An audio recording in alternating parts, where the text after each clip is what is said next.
Welcome to the Rising Entrepreneurs Podcast, where we feature top founders and entrepreneurs and their journey. Now, let's get started with the show.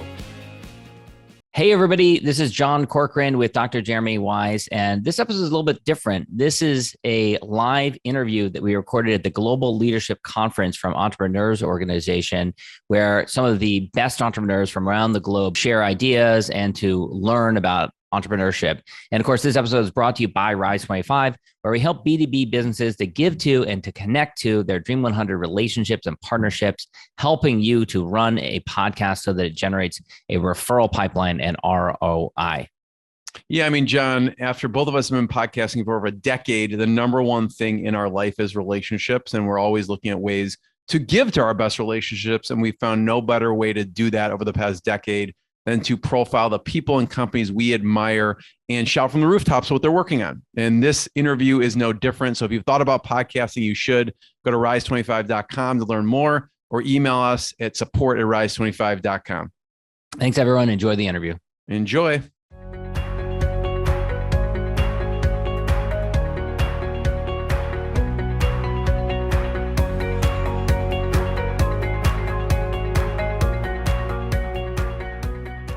Hey, John Corcoran here. I'm at the Global Entrepreneurs Organization Global Leadership Conference in beautiful Honolulu, Hawaii. I'm from EO San Francisco chapter. I'm also the co-founder of Rise 25, B2B podcasting company.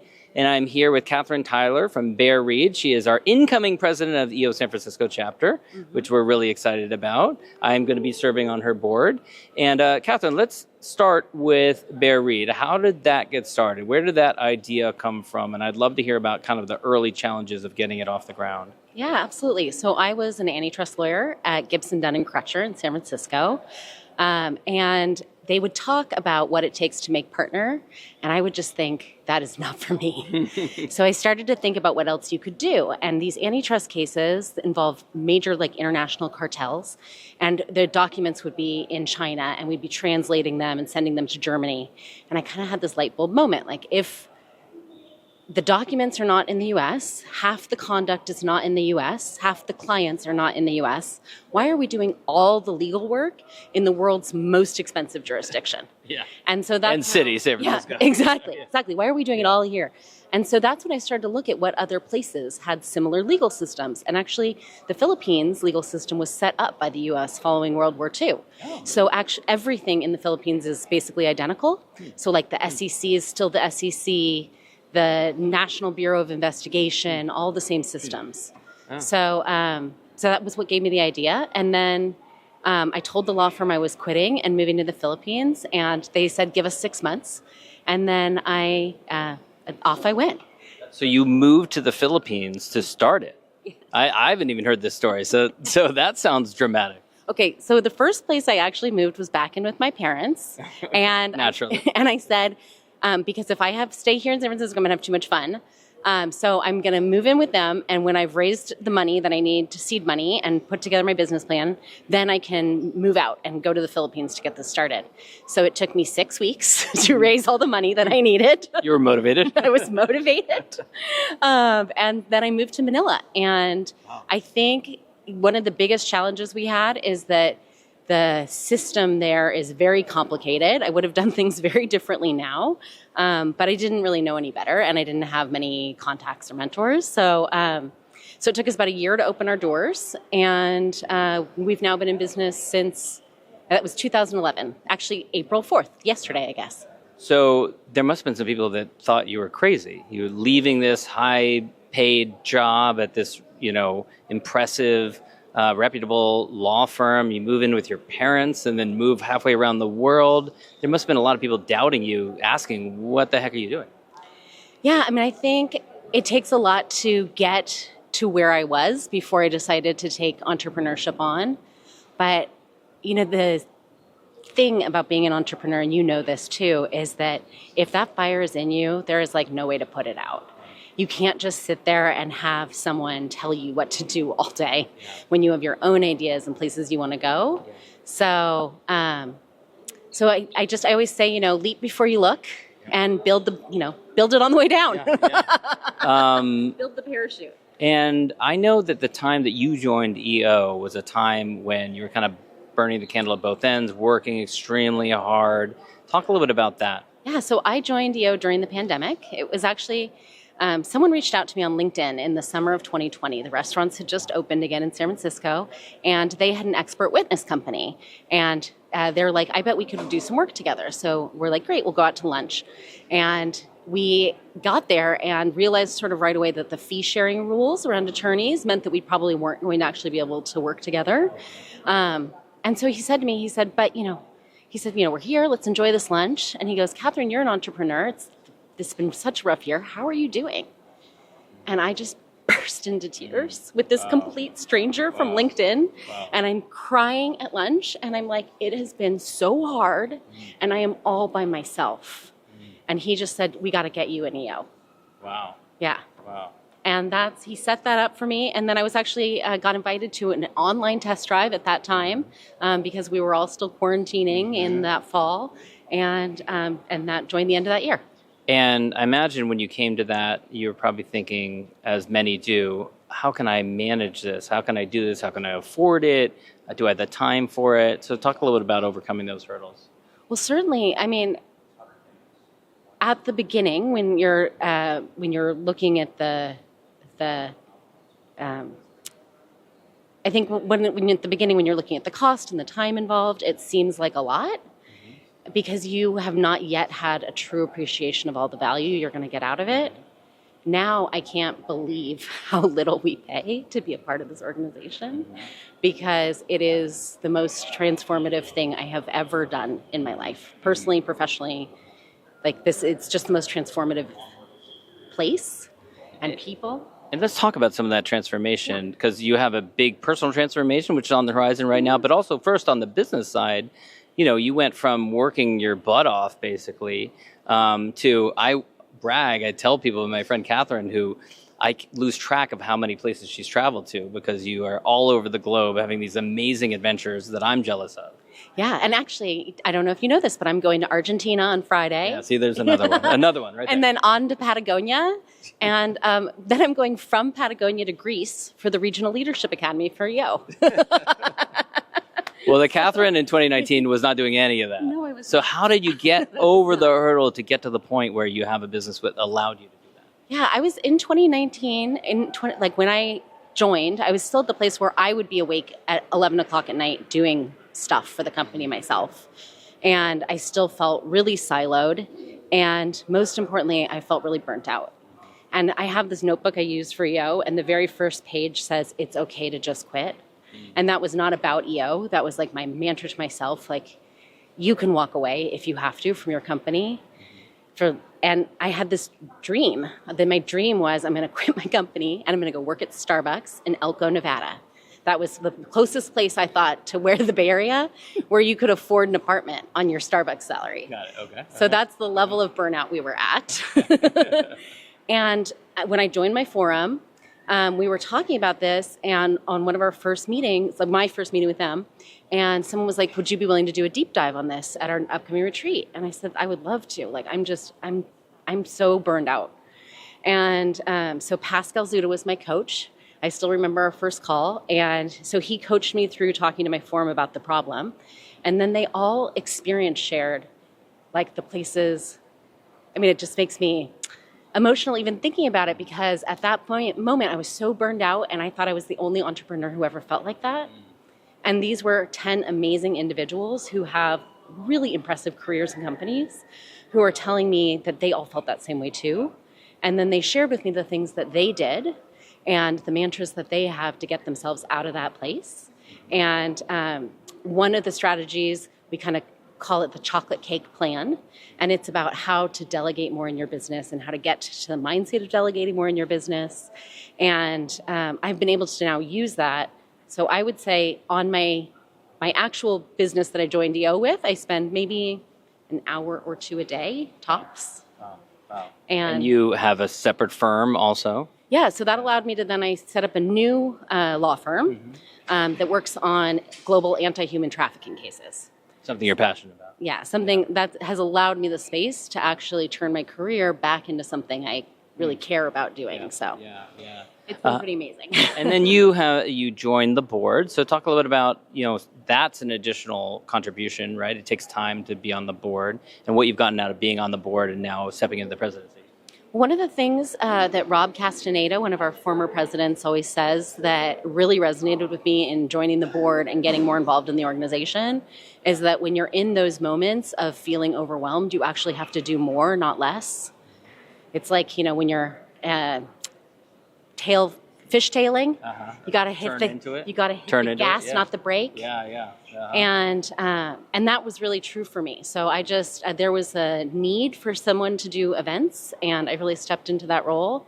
And having that responsibility really then gave me the opportunity to meet so many people, not just in our chapter, but across the organization, and has really just continued to increase the value I get from my membership. Yeah. And then you have a personal transformation that you decided on in part from EO. So talk about that. It's not even in part, John. It's 100%. So, in EO, we talk about getting to your 5% and being really authentic and focusing on like the nugget of things that really matters. And so I was driving. I was actually coming home back to Seattle through the mountains. It was so beautiful. The sun was setting. It was like November. And I was thinking to myself, like, in my personal life, I'm really unhappy. And I was like, maybe it's that you don't have the right relationship. Maybe it's that, and I was like, keep pushing, like get it to your 5%. And that was when I realized that I really wanted to start a family. And then I was like, okay, if I'm going to use kind of EO mindset here, that doesn't necessarily what is the true world of possibility if I was setting up the perfect system to work for me? Mm-hmm. And what I came to is that I really wanted to find a co-parent who would be an amazing parent with me and who I had a great relationship with, but who I wasn't necessarily romantically involved with. And then I went to Thanksgiving that year, we host a party in London, and I was telling them about this transformation. And a friend of yours' place in London. A friend of mine's place in London, and where I was telling them about this transformational thinking. And my lifelong friend, Martin, who's a gay man, lives in London, he's fabulous, was like, how come you've never, would you consider me? And so the two of us started a journey, a very intentional journey of co-parenting, and we just matched with our surrogate. And amazingly, the owner of our surrogate agency has also now joined EO. Which we're excited about. So it comes completely full circle. Yeah. It's just the people who are in the organization talk about it a lot, myself included, because it's such a huge part of what is making us happy and involved and out in the world. And so I think then you just, I cannot shut up about how much I love it. So there's so many people that go through life not discovering or being honest about what would really make them happy. And you got to that. You realized what that was. And not only that, you didn't sit on it. You did something about it. And you're on that journey because of you. Yeah, and the crazy part is that we're in an organization where everyone's doing such amazing, transformational, innovative things that it doesn't even feel... It doesn't even feel crazy. No, it doesn't feel crazy at all. No. Everyone else is doing it. Everyone else is doing it too. And it's been, one of my biggest support systems through this whole journey has been my forum. So they're the people who, when I'm having doubts or when I have ideas I need to get off my, things that I'm worried about, they're one of the first places I go. And so here we are in beautiful paradise, Hawaii. We came here for the Global Leadership Conference where there are 2,000 entrepreneurs from all over the globe, and we're learning and we're having once-in-a-lifetime experiences and fabulous meals and seeing great things. So talk a little bit about what you have gotten out of being here for the last couple of days. So I think the most amazing thing to me about EO, one of the most impressive things, is that the culture is extremely consistent across the organization. So when you come here to Hawaii, you take the 120 people in our chapter, and now you get to hang out with 16,000 people like them. And you can sit down at any meal, go out to any party, go to any learning event, and you just meet all these crazy cool people. For example, I sat yesterday in my president's training, I sat next to Costas, who's the incoming president for EO Greece. And he's just such an amazing person. And I'm going to get to see him when I go to the Regional Leadership Academy in Greece later this month. And it's just like, in what other organization would you be able to sit down, talk to someone for half a day, and be like, we're great friends now? Right. And then you come to the next year and you run into these people again, and you've got this network of people all over the globe that you can tap if you need them. Yeah. So last night I was so every year Canada House puts on an incredible party. And last night I was hanging out at that party with a bunch of the people from EOLA. And I know them because they invited some of the other West Coast people to come on a trip that they were doing before last year's GLC. So I actually went with them last year before GLC to Nepal, where the local Nepal chapter welcomed us and helped us set up an amazing experience and really made us feel like part of their chapter. And then we all went to Annapurna together. And so I got to see all those amazing people here last night. So cool. Catherine, thanks for sharing your story. Where can people go to learn more about you and Baer Reed? Probably our website, baerreed.com. I understand you're supposed to use LinkedIn and stuff, but I'm not on it very much. Okay. All right. Baerreed.com it is. Okay. Thank you, Catherine. Hey, John Corcoran here, coming to you live from the Entrepreneurs Organization Global Leadership Conference in beautiful Honolulu, Hawaii. I'm a member of EO San Francisco, and I'm also the co-founder of Rise 25, which does B2B podcasting and content marketing. And I'm here with Uday, who's from the Dubai chapter.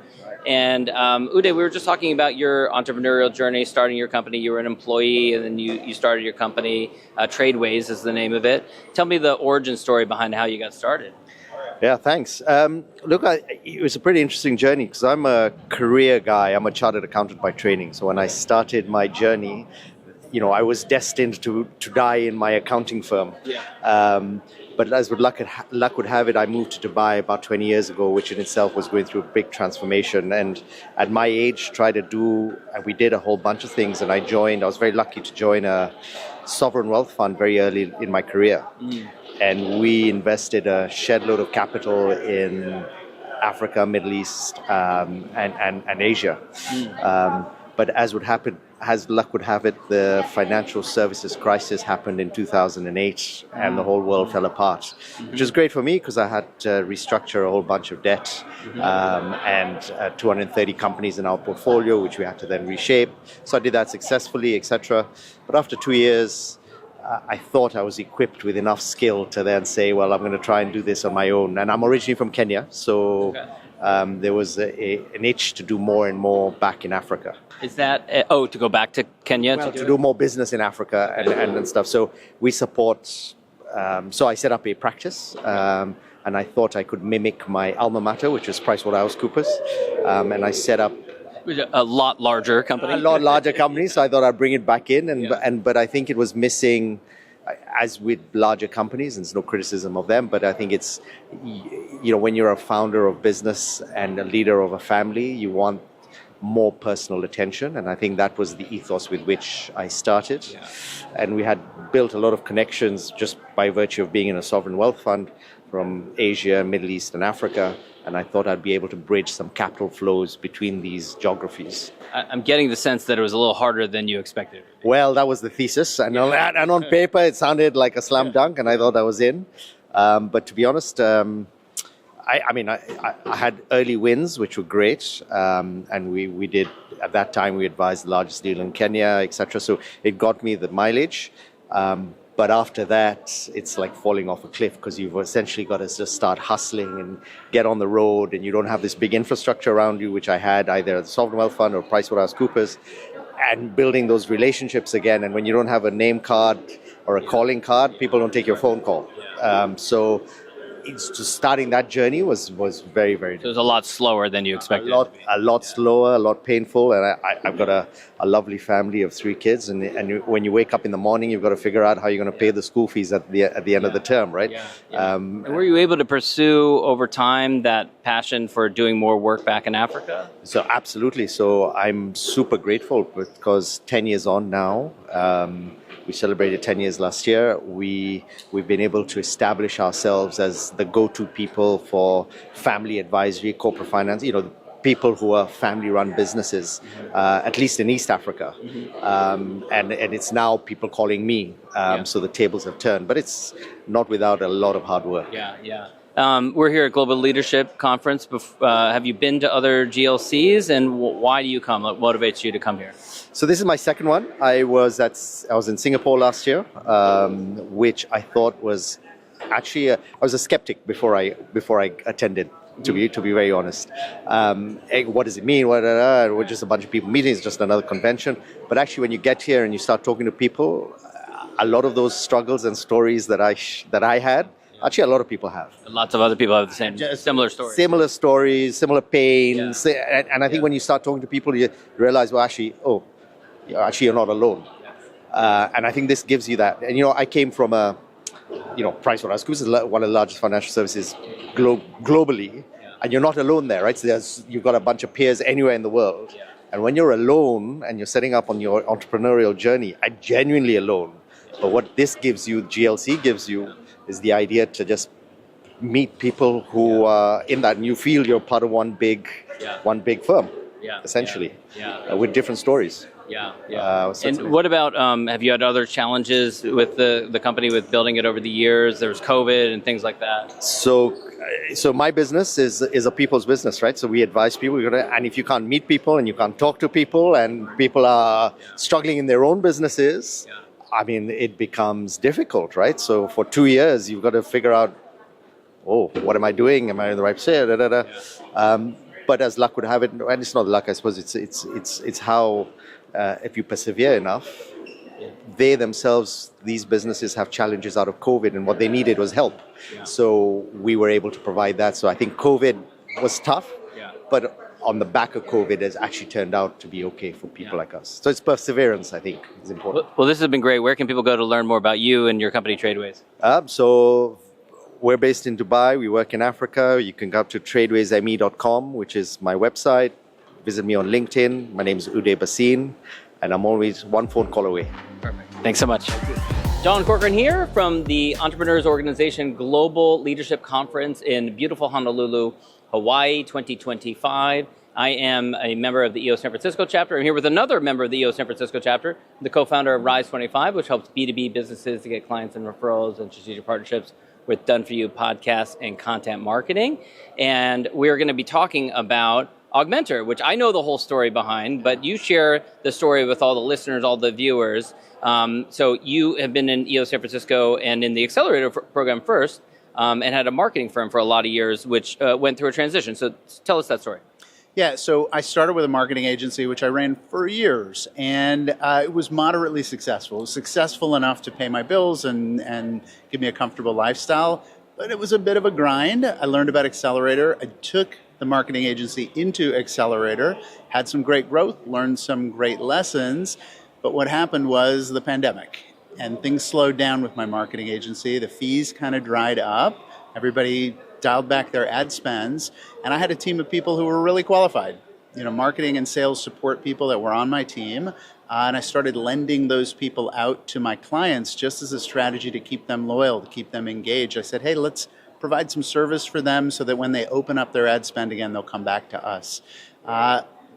Eventually, some of them said, wow, this is great. Marketing and sales support from overseas. Can you help us get this sorted out on a full-time basis? At that point, I needed fees. So it was like anything, anything that I can charge you for, I'm going to charge you for. It was the pandemic. People were doing whatever they had to do. That's right. So all of a sudden, this new sort of opportunity presented itself. That business grew really nicely. And an Accelerator coach said to me, hey, look, you're going to have to choose. These are different businesses. You're either going to fail at both of them, or you can pick one to be successful at.